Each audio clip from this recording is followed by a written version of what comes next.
Ezekiel Hawthorne had been a detective long enough to see the whims of the world unravel its hidden horrors. His face, a mirror of the weary years, was sculpted by time, carrying deep-set lines of perpetual worry and a stern gaze that seldom strayed from the path ahead. Dark circles beneath his eyes hinted at a river of nights spent awake, consumed by the silent specter of a case that remained cold. His own name was carved in stone in the annals of Quincy's police force, a testament to his fierce loyalty and unyielding spirit, a fortress built on selflessness. On an afternoon cloaked in the familiar embrace of gray skies, the bronze plaque on his office door glinted as Samuel Ardley stepped through the threshold. Ardley, a man of great wealth with an insatiable curiosity for the ancient and arcane, was the founder of Phobos Corp. He stood tall, carrying a flamboyant air of ostentatious grandeur, his usual immaculate suit a stark contrast to Hawthorne's threadbare tobacco-stained coat. "Detective Hawthorne," Ardley began, his voice a polished, practiced melody, "I need your help with a peculiar matter." Hawthorne merely nodded, pulling out a half-empty bottle of whiskey and 2 glasses. "Sounds like a drinking matter, Mr. Ardley." As the first taste of whiskey began to unfold its warm stories on their tongues, Ardley unveiled his own tale. Phobos Corp, while preparing for a new development project, had accidentally unearthed an ancient network of caverns beneath Quincy. Hawthorne listened, his gaze hardening, the memories of his siblings' disappearance stirring like shadowy specters. The men engaged in fervent dialogue, Ardley enraptured in his own extravagant narrative, and Hawthorne, with his curt responses and probing questions, stripped the mystery layer by layer. Amidst their conversation, Ardley produced sketches of the underground ruins. Hawthorne's heart skipped a beat as his eyes fell on the etchings, an uncanny echo of the mysterious symbols from the unsolved case of his siblings. As he silently digested the implications, the detective in him saw the beginning of a complex labyrinth of clues. The brother in him felt an unspoken dread, the resurfacing trauma of a loss echoing through the years. Despite his unflinching nature, the convergence of past and present events sent a chill skittering down his spine. He was standing alone at the precipice of the unearthed cavern. The mouth of the subterranean beast yawned wide, filled with the promise of secrets yet untold. The air around him quivered, the still silence of the Massachusetts afternoon, broken only by the distant murmurs of the city and the eerie whisper of the ruins. Shadows danced within the cavity, beckoning him into its uncharted depths. He gave the ruins a lingering look, the magnitude of the journey before him settling heavy on his shoulders. With one last look at the fading light of day, he stepped into the shadowy mouth, marking his descent into an unknown world, setting the stage for the shadows that awaited below. Underneath the Earth's crust, where sunlight had been traded for an unnatural pallor, Detective Hawthorne was swallowed by a labyrinth of shadows. With each step, he descended deeper into the bowels of the world, led by a morbid fascination and the incessant whisper of unanswered questions.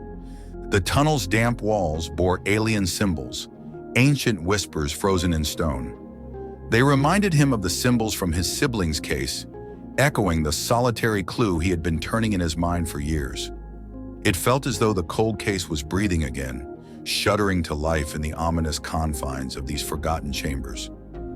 Through the ethereal gloom, he could discern curious structures and scattered machinery, remnants of a civilization far beyond human understanding. The air thrummed with an unspoken narrative, each object whispering tales of extraterrestrial origin.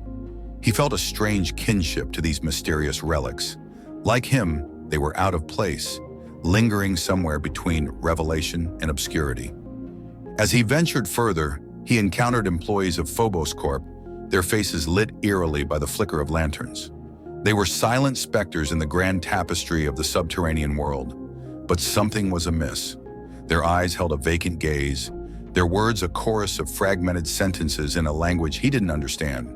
At times, their faces contorted in grimaces of fear and confusion, as if struggling against unseen chains within their minds. His exchanges with them were veiled dances as he was trying to unravel the mystery beneath the stuttered phrases and vacant expressions.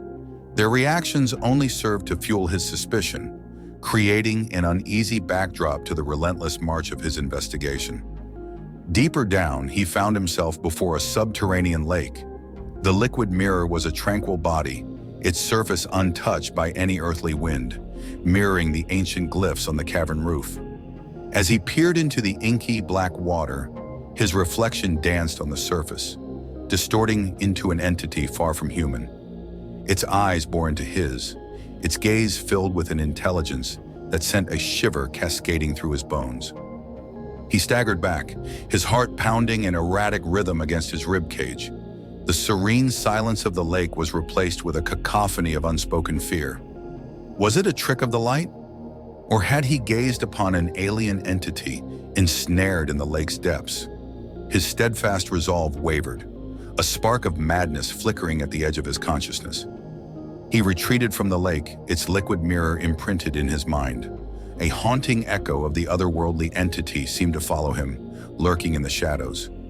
As he ascended the tunnel back to the surface world, he could feel the weight of the hidden world below, its secrets woven into the very fabric of the earth. He was staring at the quiet town of Quincy under the dim twilight. As the chilling realization of the horrors lurking beneath settled in his mind, his gaze hardened with newfound resolve. With the gears of a bigger scheme having started turning, he braced himself for the disturbing revelations ahead. Haunted by the grotesque apparition in the subterranean lake, Hawthorne began to probe the tentacles of Phobos Corp. His world, saturated with shadows, started to reveal an intricate mosaic of obscurity and arcane rituals. The employees, once ordinary men, now wore the shroud of something far more sinister, their minds ensnared by the ungraspable entities from the depths. They were not mere laborers, but pawns, maneuvered by Samuel Ardley in a cosmic game. His investigations snaked through a labyrinth of company archives, hushed testimonies, and encoded correspondences. He uncovered the bitter truth. Ardley, with Phobos Corp as his facade, was communicating with entities, the old ones, ancient denizens of the universe exiled in the earthly abyss. These beings offered fragments of forbidden knowledge, a price paid in human lives, like forbidden fruit tempting those hungry for power. While sifting through the missing persons reports, his heart froze as he found names strikingly similar to his siblings. The boundaries of reality started to blur, warping under the weight of this uncanny revelation. His past and present collided, merging into a hideous tapestry of lost loved ones and cosmic horrors. Simultaneously, the detective's nightmares burgeoned into terrible vistas of alien worlds. In these dreams, colossal entities moved in the abyss, indifferent to the existence of humanity, their grotesque forms existing beyond the limits of human comprehension. The undulating monstrosities echoed the vision from the lake, their mere presence in his dreams gnawing at his sanity. He grappled with his reality, the steadfast detective against the vengeful brother, straining against the ties of the terrestrial world and the pull of the alien other. But beneath the crushing weight of the cosmic truth, his quest for justice roared like a tempest, a spark of humanity in the infinite cosmic darkness. Fueled by this indomitable spirit, he resolved to disrupt the macabre pact Ardley had forged. Yet with every step towards this objective, he felt the grip of insanity on his mind, twisting and warping his perception. The once familiar streets of Quincy morphed into a stage for the grand cosmic horror, their quaint charm tainted with an otherworldly presence. His every action felt scrutinized by an unseen, alien audience, their whispers echoing in the wind, their unseen eyes reflecting in the glass panes of the city. He sat in his dimly lit office, staring at the cryptic symbols etched into the pages of his case file. The once steadfast detective now stood on the precipice of his own sanity, wrestling with the dawning comprehension of the old ones and their horrifying power. With the stark knowledge of the cosmic horror lurking beneath, Hawthorne stepped once again into the depths of the ancient ruins. His every footstep echoed through the winding tunnels, a grim testament to his solitary war against the terrifying abyss. As he descended deeper, the veil of reality started to thin. The shadows danced with a more sinister rhythm, and the silence of the caves became pregnant with an unspeakable anticipation. The dreadful climax was at hand, and the underground labyrinth seemed to hold its breath, waiting for the final act to unfold. In the heart of this alien catacomb, he found Ardley, surrounded by the mesmerized employees of Phobos Corp. They stood entranced, chanting in an alien language, their voices echoing off the cavern walls. At the center of their half-mad congregation, a portal pulsed and shimmered with an iridescent light, casting monstrous shadows that seemed to reach outwards. He challenged Ardley, his voice cutting through the hypnotic drone. Their dialogue filled the cavern, Hawthorne's accusations and Ardley's arrogant denials blending into a grim symphony.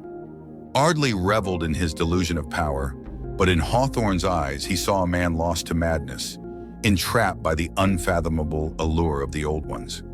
In a desperate bid to end this cosmic nightmare, Hawthorne disrupted the ongoing ritual, but the forces he attempted to control were beyond human understanding. His actions, rather than halting the process, unwittingly expedited the nightmarish summoning. The cavern shuddered, reality wavered, and the ethereal membrane separating our world from theirs ruptured. An alien light flooded the cavern, and the Old Ones seeped into his reality. The sight of their grotesque forms was enough to drive most to madness, including Ardley, his triumphant laughter morphing into horrified screams. Amidst the chaotic surge of cosmic energy, Hawthorne saw familiar faces, his siblings, their visages twisted into an alien form, their once innocent voices now an echo of the cosmic entities. The horrifying truth hit him like a sledgehammer. His siblings were victims to the Old Ones, their existence consumed by the ancient beings. Overwhelmed by the chilling revelation and the reality of human insignificance against the cosmic entities, he made his final, selfless decision. His eyes, reflecting the alien light, brimmed with defiance, a spark of humanity amidst the cosmic chaos. As the uncaring universe watched, Hawthorne hurled himself into the portal. His silhouette was swallowed by the searing light, his form disintegrating into the multicolored vortex. His final cry, half defiance and half sorrow, echoed through the cavern, a lament to the tragic dance of humanity amidst the cosmic waltz. And then there was silence. Quincy fell back into its slumber, oblivious to the cosmic nightmare that unfolded beneath its surface. The remnants of Hawthorne's existence, his unsolved cases, his abandoned office, stood as silent monuments to a man who dared to stare back when the abyss gazed at him. A man who, in his quest for justice, met his end at the threshold of the cosmic beyond, an emblem of humanity's struggle against the unspeakable horrors of the universe. Thank you for tuning in. If you enjoyed our content, show your support with a like and subscribe, and stay notified by hitting the bell icon. Expect more cosmic horror from Eldritch Tales Factory, and feel free to explore our other stories. See you in the next video.